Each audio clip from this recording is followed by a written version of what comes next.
स्वामी जी महाराज की जय। मुक्तो शरीर सरोज गुरु मुद मंगलिया हाथ, जैसे वतन होत है भव सागर से पार। गुरु जी के सिमरण मात्र से नाशत विघ्न अनंत, पाते सर्व रंग में ध्यावत हैं सब संत। बोलो जयकारा बोल मेरे महाराज की जय। मृत्युदंड मार डालो। रावण हुक्म करे तो सैनिक बैठ नहीं सकते, सब खड़ग निकाल कर खड़े हो गए। हनुमान जी ने सबकी ओर देखा, सब खड़े थे वह बैठे थे। रावण ने कहा बैठ क्यों गए? उन लोगों को तब पता लगा कि वह बैठ गए हैं, फिर खड़े हो गए। जैसे ही मारने की तैयारी करने लगे उसी समय विभीषण जी का आगमन हुआ। रुक जाओ। विभीषण जी को रावण ने कहा यह तपस्वी का दूत है, इसने अक्षय को मार डाला है, अशोक वाटिका उजाड़ी है, मैं इसे मृत्यु दंड देता हूँ। विभीषण जी ने कहा भाई साहब मुझे पूछो तो नीति ये कहती है कि नाई शीस कर विनय बहुता, नीति विरोध न मारे दूता। राजपूत को मृत्यु दंड की सजा मत करो। रावण ने बात स्वीकारी। मंत्रिमंडल की बैठक हुई। रावण ने मंत्रियों को पूछा कि हम क्या करें। सब ने स्वर्ण बुद्धि से निर्णय किया। कपि के ममता पूछ पर सभी कहो समझायो। वानर को अपनी पूंछ बहुत प्यारी होती है। पूंछ को घी तेल वाले कपड़े से लपेटकर पूंछ को जला दो। बिना पूंछ के वह वापस जाएगा तो उसका मालिक राम सब समझ जाएगा कि इधर नहीं आएगा। पूंछ जला दो। रावण ने कहा बस निर्णय ले लिया। हनुमान जी को हंसी आ गई। पूंछ जलाने की बात हो रही थी, तब उन्हें लगा कि सरस्वती जी इन्हें मदद कर रही है, नहीं तो ऐसा विचार कभी ना आता। एक आध पांव जला देते तो लड़ाई भी नहीं कर सकता, पर पूंछ तो बेकार है। जला डालो तो भी कोई बात नहीं, पर जगत का नियम है जो भक्ति करेगा तब उसकी ममता पर लोग आक्रमण करेंगे। किसी भी व्यक्ति को बहुत दुखी करना हो तो उसकी ममता पर आक्रमण करो। मनुष्य की नाक पर ममता होती है, ऐसा नियम है। वानर को पूंछ पर ममता होती है। हमारी नाक पर कोई आक्रमण करे, खानदान पर आक्रमण करे, इज्जत पर आक्रमण करे तो हमें बहुत दुख होता है। वैसे ही वानर की पूंछ पर आक्रमण करे। घी तेल के घड़े आए, कपड़ों की गठरियां आई। घी तेल से कपड़े को भिगो दिया और हनुमान जी की पूंछ से लपेट कर जैसे ही जलाने लगे वैसे ही हनुमान जी ने पूंछ लंबी कर दी। बोले तू मेरी ममता पर आक्रमण करता है और समय आने पर मुझे अपनी ममता को लंबी करना और छोटी करना भी आता है। हनुमान जी पूंछ लंबी करते थे, घी तेल और कपड़े आते थे। सारे गांव में से घी तेल और कपड़े समाप्त हो गए। उन्होंने पूंछ इतनी लंबी की। रामचरितमानस कार का मत है कि सबने एक जोड़ी पहने थे वही रह गए थे, बाकी सब समाप्त हो गए। हनुमान जी ने तय किया कि ये एक एक जोड़ी रहने चाहिए, फिर बदलने का समय नहीं रहेगा। राम के आने के बाद केवल चोला ही बदलना है, कपड़े बदलने असमय नहीं रहेगा। अतः एक एक जोड़ी ही रहने दो। तुलसीदास जी ने ये लिखा है, नहीं तो हनुमान जी की पूंछ लंबी हो तो रहने की जगह तो चाहिए, रास्ता इधर जाता हो। कोई व्यक्ति दूसरी दिशा में जाता हो तो पूंछ बीच में ना आ जाए, तो मार्ग जहां होगा वहां मुड़ जाता होगा। बाएं हाथ में मुड़ जाए इतना ही नहीं, राक्षसों के घर में पूंछ गई। जितने पानी के बर्तन भरे हुए थे वह सब फोड़ डाले, अंत जले तो बुझाने के काम नहीं आए। बाड़ी पूंछ की ने कभी खेला, सारे गांव के घी तेल कपड़े समाप्त हो गए। पूंछ लपेटकर हनुमान जी सारे गांव में घूमे। लोगों ने तालियां बजाई, गालियां दी, पत्थर मारे। भक्ति करोगे तो लोग गालियां देंगे, पत्थर फेंकेंगे, धूल उड़ाएंगे। इतना ही नहीं, समाज चलाने की भी कोशिश करेगा। पर हनुमान जी जैसे संत होंगे तो स्वयं ना चलकर समाज को जला देंगे, समाज की मान्यता को जला देंगे। राक्षसों ने नगर में घुमाकर हनुमान जी की पूंछ जलाई, किलकारियां करके भागे। हनुमान जी ने जलती पूंछ को देखा तो सोचने लगे कि क्या करूं, पूंछ जले और लंका रह जाए तो त्रिजटा का स्वपन गलत होगा, राम जी की आज्ञा का उल्लंघन होगा। राम जी की इज्जत लेने जाऊं तो बहुत देर हो जाएगी। आंखें बंद करके राम का ध्यान किया।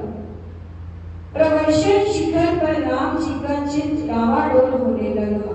उन्होंने ध्यान लगाकर देखा तो हनुमान जी की पूंछ जलती देखी। बोले, लक्ष्मण, हनुमान मेरी आज्ञा मांग रहे हैं, यहाँ से किसी दूत को भेजेंगे तो देर हो जाएगी।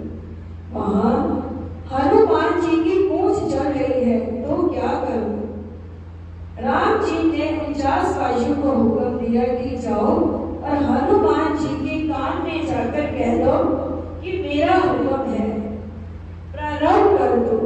49 वायु हनुमान जी के कानों में आकर कहने लगे कि भगवान की आज्ञा है, शुरू कर दो। जय श्री राम कहकर एक भवन पर मकान तोड़े, कपड़े फेंके, एक मकान जलाया फिर दूसरा जलाया, इस तरह सारी लंका जला दी। जो संत को जलाते हैं उसे खुद जलना पड़ता है, संत को कुछ नहीं होता। सारी लंका जली पर एक विभीषण का घर नहीं, विभीषण का घर नहीं जला। इसके अनेक कारण हो सकते हैं। आजकल के अनुसार मुझे एक ही कारण लगता है। पहले भी कह चुका हूं कि विभीषण और हनुमान जी ने एक दूसरे को भाई का संबंध स्थापित किया था। उस काल में भाई कभी भाई का घर नहीं जलाता था, वो तो आज होता है। उस समय ऐसा रिवाज नहीं था, भाई मानकर भाई का घर नहीं जलाया। सारी लंका अनाथ की तरह जल रही है।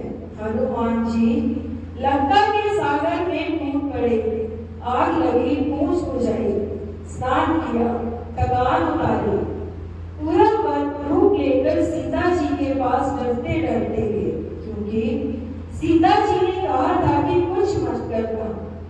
अब तो 60% कार्य कर दिया।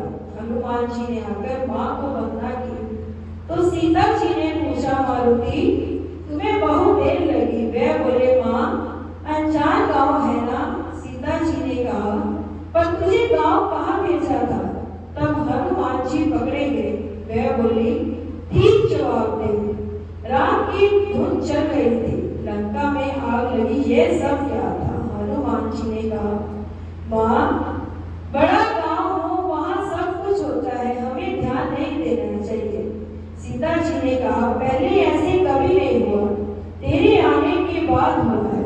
हनुमान जी बोले, मां तू नाराज तो क्यों? मैं लंका में आग लगी और राक्षस प्रभु का नाम ले रहे थे, यह तो तेरे पुत्र का पराक्रम है। सीता जी बोले, तेरा पराक्रम? हनुमान जी बोले, हाँ माँ, यह तो मातक नमूना है। अभी तक 18वां अध्याय आएगा, तब यहाँ कुछ नहीं बचेगा। लंका जल रही थी, तब यह चिंता हुई कि आग तेरे पास तो नहीं आई। सीता माँ ने कहा, इतनी बड़ी भूल क्यों करे भाई? आग तो मुझसे काफी दूर थी, पर तेरी पूंछ से मेरे शरीर का कितना अंतर था। पूंछ की अग्नि यदि राम ने तेरे शरीर में लगने नहीं दी, तो राम मेरे शरीर में क्यों आंच आने देंगे? हनुमान जी आनंदित हो गए। माँ को कहा, राम ने जैसी निशानी दी है वैसे भी तू निशानी दे। जानकी जी ने चूड़ामणि उतार कर दी। तू राम जी से कहना, इंद्र के पुत्र की कथा कहना, 1 महीने में यदि नहीं आएंगे तो मुझे मरा हुआ देखेंगे। माता जी रो पड़ी। हनुमान जी ने आश्वासन देकर चूड़ामणि लेकर निकल पड़े। बोलो श्री गुरु महाराज जी की जय। बोलो श्री स्वामी जी महाराज की।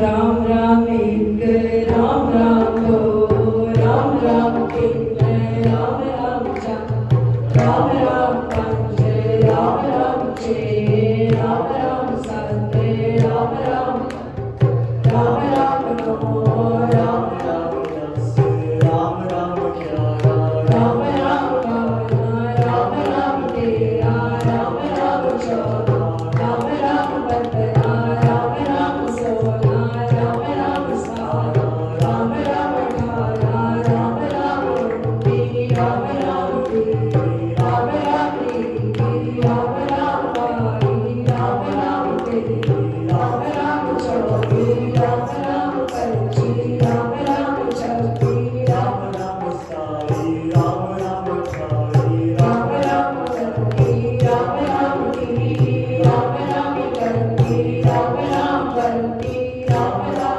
राम राम 39, राम राम 40, राम राम 41, राम राम 42, राम राम 43, राम राम 44, राम राम 45, राम राम 46, राम राम 47, राम राम 48, राम राम 49, राम राम 50, राम राम 51, राम राम 52, राम राम 53, राम राम 54, राम राम 55, राम राम 56, राम राम 57, राम राम 58, राम राम 59, राम राम 60, राम राम 61, राम राम 62, राम राम 63, राम राम 64, राम राम 65, राम राम 66, राम राम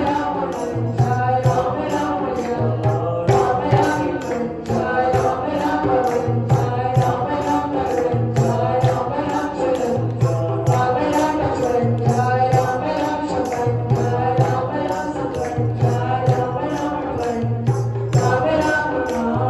राम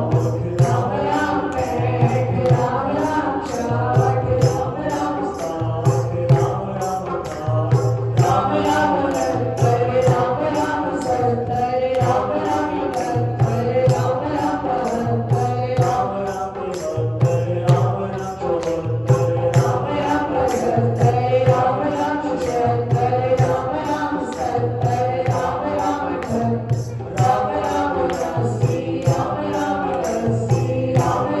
राम 81, राम राम 82, राम राम 83, राम राम 84, राम राम 85, राम राम 86, राम राम 87, राम राम 88, राम राम 89, राम राम 90, राम राम 91, राम राम 92, राम राम 93, राम राम 94, राम राम 95, राम राम 96, राम राम 97, राम राम 98, राम राम 99, राम राम 100, राम राम 1, राम राम 2, राम राम 3, राम राम 4, राम राम 5, राम राम 6, राम राम 7, राम राम 8।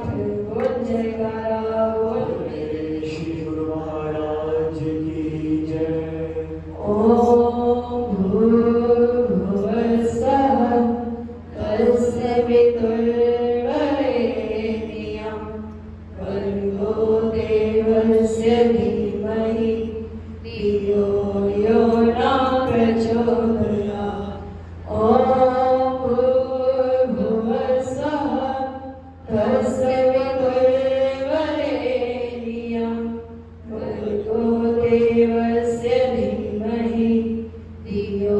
यो न प्रचोदयात्।